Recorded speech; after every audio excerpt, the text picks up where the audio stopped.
Good morning. Good morning. This is Ty, the LinkedIn guy, here in Tokyo, Japan. And I know I've been a little bit absent because my mentee and someone that I helped and mentored and a client who produced amazing results on LinkedIn after we reframed, repositioned, and coached him, has come to Japan to visit me and to thank me, which is awesome. Someone flies from another country to thank you for the life-changing work that you've done with them, which is just, really impressed. And also we're going to do some work, and we have been doing some work and some more today. But what I wanted to talk today about, and this came from a discussion I had yesterday with my mentee, and that was the worst client meeting I ever had. I've had a lot of client meetings over the years, over kind of 20 years in business, many client meetings, but there is one that stood out as the worst client meeting I ever had. And, at the time, I looked at it as that person's fault. But really, it was pretty much my fault. And there's a number of reasons this meeting went really bad. So imagine this kind of situation where, as a partner in my business, I took a number of, too many, no, it's not that. I took a meeting with a client that was launching their business here in Japan. So it is a very famous global advertising agency. They're a part of they're a part of the WPP group, which is the world's largest advertising conglomerate. Companies like Ogilvy and Mather, JW Thompson, they're all under WPP group, Wonderman, all those kind of big boys.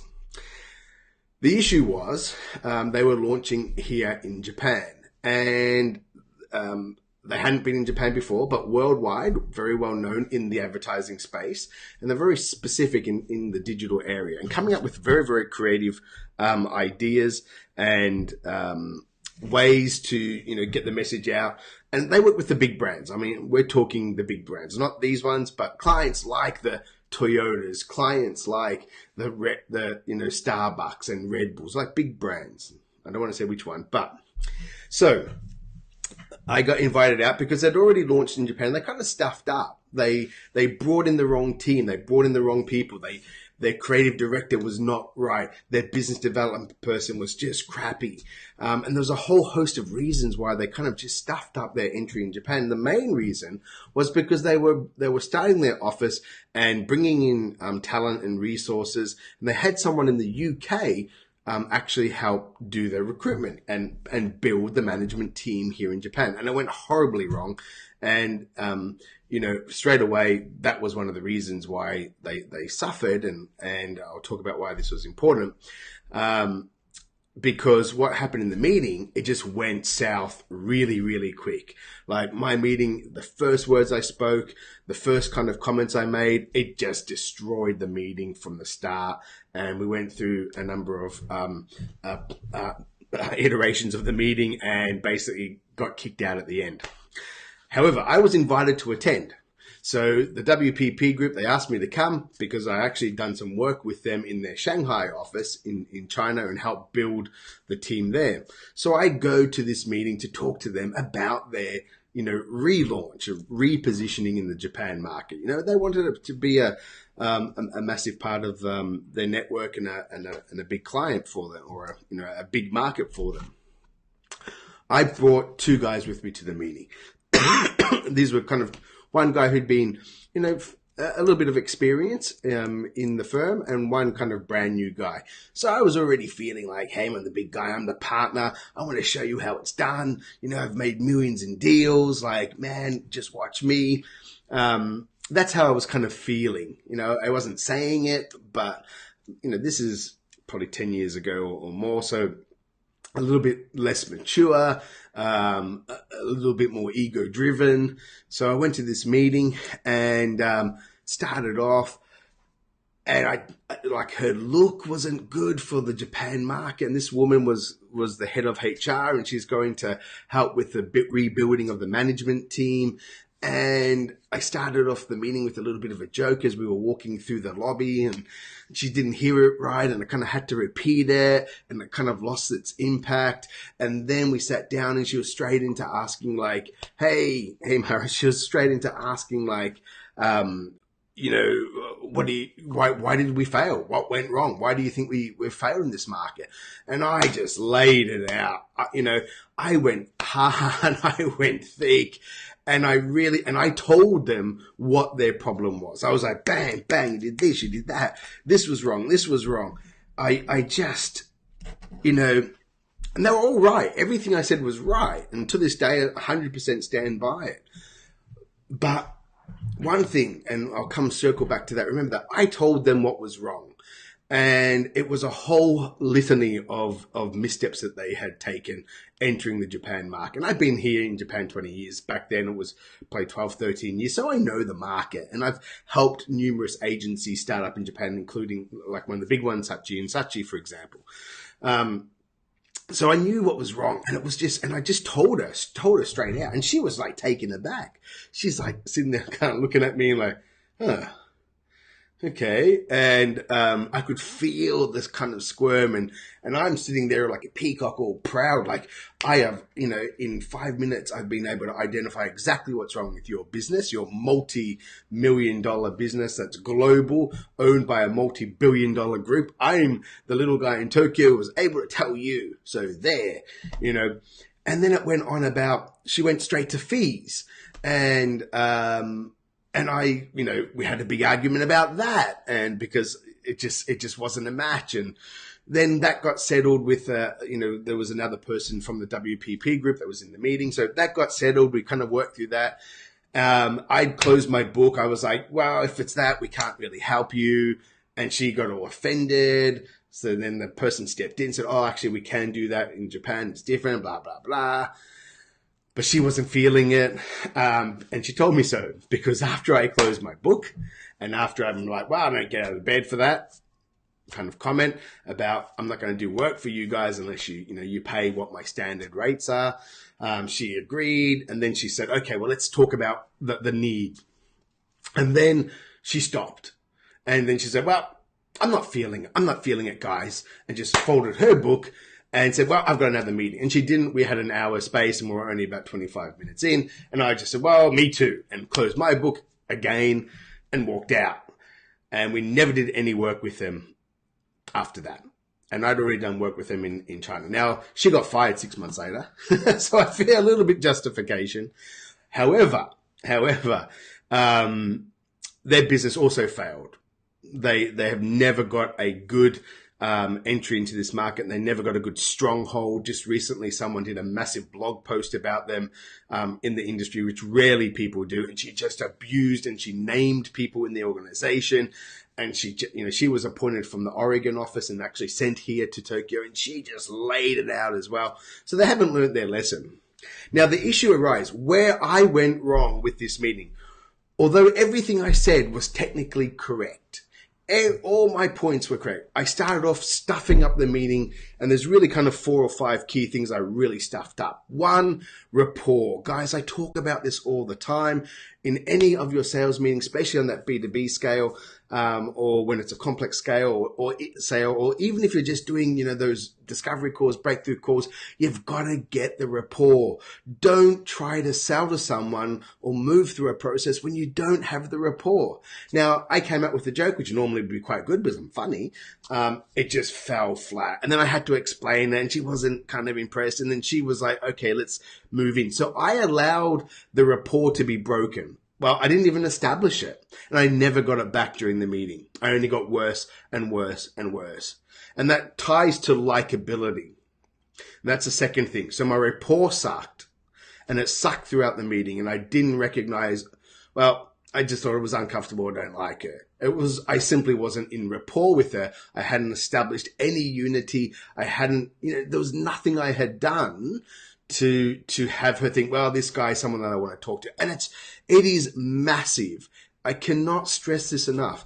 In any meeting situation, in any breakthrough call, any candidate interview, and I've done over 4,000 face-to-face interviews with professionals, okay, and I've done hundreds and hundreds, thousands of phone calls, 100,000 cold calls. It is rapport. Rapport is essential. And I broke it, didn't get it. I stuffed it from the start. And I was too proud to try to do anything to get it back. I had my 2 guys with me, so I'm trying to be the big man in front of them. That leads me to the second thing is ego. This was an ego-driven meeting. I was going in there being the tough guy, the big guy. I know everything about this market. I'm a millionaire. I've had multi-millions in deals. I'm the man. It was horrible. And that ego was also driven by the fact that I had kind of 2 new guys, and I kind of wanted to show that, hey, you roll out the big guy tie when we want to get things done. Boy, did I fluff that. It was horrible. My ego didn't allow me to kind of do what I normally do so well, which is it's all about them. It's not about me. I know my stuff. I know what I can do. I know what I can achieve. So my goal was to get them to see that and to get them to realize. And that was the third problem, was that I told her the problems. I told her, these are your problems. And like anything, no one likes that, right? No one likes to be told what their problems are. Now, looking back on it, she did ask me the question, but what I should have done is ask her the questions. I should have led by asking, what's been the number one issue that's caused you to be here? Or what's not working? Just simple question. What's not working with your recruitment, with your hiring, with your building of your firm right now? That one question would have saved everything, and probably I would have got back into rapport. But what I did is I told her what her problems were. And that's the worst thing you can do, guys. That is the worst thing you can do in a B2B sale, especially in a complex sale, even in the simple sales solution, where you are telling them, these are your problems. And you're like, this. That is horrible. That is horrible. You are going to fail. What you need to do, this is your problem. You need to do it through questioning. And if you don't know how to do that, there's tons of, sales training, all that. Get one book, Spin Selling. Get number 2 book, The Little Red Book of Selling. Get number 3 book, Unlimited Power. Look at section 2. It's by Tony Robbins. It's on NLP stuff. Those 3, if you're just crappy at it, start with those 3 at least. But with your questioning, it should be situational questions that lead to transitional questions about uncovering what their problem are, getting them to articulate it, right? And then later on, you can do recaps and you can say, hey, this was your problem. You mentioned this, this, and this. I know what her problems were. I knew all of them. I knew exactly what was going wrong with their business here in Japan, in the Tokyo market in particular. And I should have used questioning to get her to self-realize and get her to say, from my questions, this is an issue. Or at least her saying, oh, yeah, we hadn't thought of that. Oh, shit, that problem. And then the next question, oh, right, and digging into that. And then bringing the emotional questions about that. Attaching, what happens if they don't fix it? So what are the consequences on them, on their staff, on their business, on headquarters if they don't fix this? So my question was just so wrong. I just went so wrong at it. Don't tell them what is wrong. Don't tell them what the problem is. You've got to get them to self-discover. You've got to get them to articulate it. They've got to feel it. They've got to feel the consequence of not being able to fix that, and so important. So I didn't have rapport. My ego was not in check. I told them what their problems were. I didn't do a proper discovery of it. I went in there kind of ready for a fight as well. And that's a part of the mindset. Every time I go onto a call, every time I go into a sales meeting, the magic minute or, even 5 minutes before the call, I'm looking at the person, I'm researching the person, I'm finding stuff on LinkedIn, I'm finding stuff on Facebook about them, I'm finding something that I can really dig into and feel great about this person. And that goes back to the rapport building. But, there I was already ready for a fight. I already wanted to go in and show that, hey, I'm the big man. Hey, my staff, look how good I am. And that was horrible. It was horrible. So, mindset, say all the time. And my mindset was, I'm up for a fight. I'm up to show off how good I am. And that it just failed. Are you seeing the thing? All these things that I did will occur in every meeting unless you are conscious about not doing it or you choose the path that you're going to take. So I did that. And the last thing I wanted to mention, and this is a really important one, it was the likability factor. And I'm not talking about me because I'm likable. Likability, as Dr. Cialdini talks about in Influence, and then in Persuasion, he kind of clarifies a little bit more. A lot of people think likability when we talk about influence and persuasion. Likability is that they have to like you. You have to be a nice guy. You have to be likable. That's not the case. That's not the case.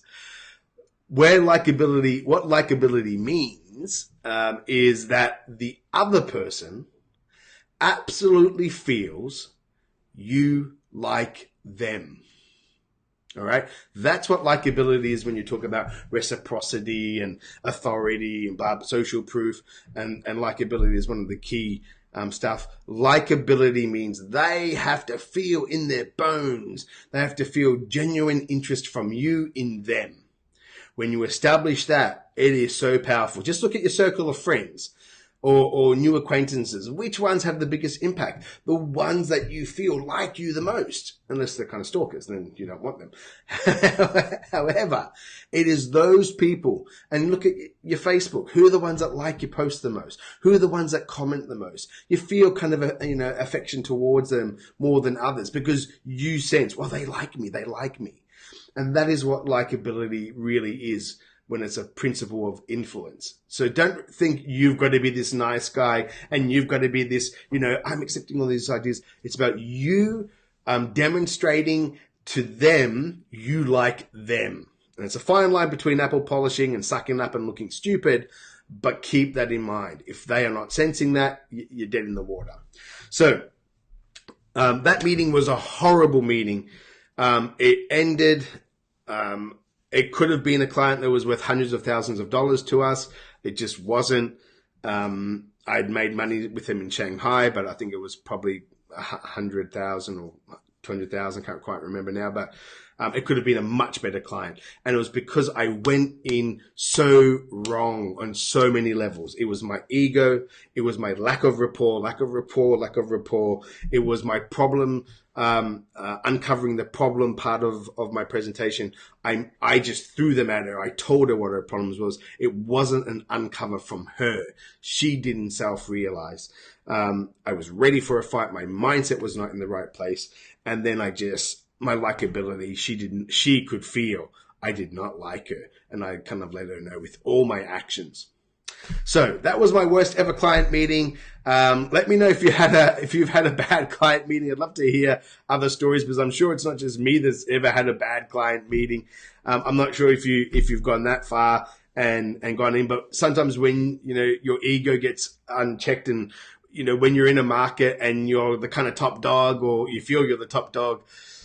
And there's a guy in particular, I don't know, maybe women get this a lot as well. The ego took over, and it's all my fault. Lucky I don't kind of suffer from that much now. But I did then, and it caused that big problem. And I had to show, I literally said to my guys, that's not how to do it. After then, I made it clear, that's not how to do a meeting. But it took a while to really kind of self-evaluate and look at why it went wrong. And it really was 90% mine. I could have worked around it. I could have done all those things differently and would have been a much different outcome.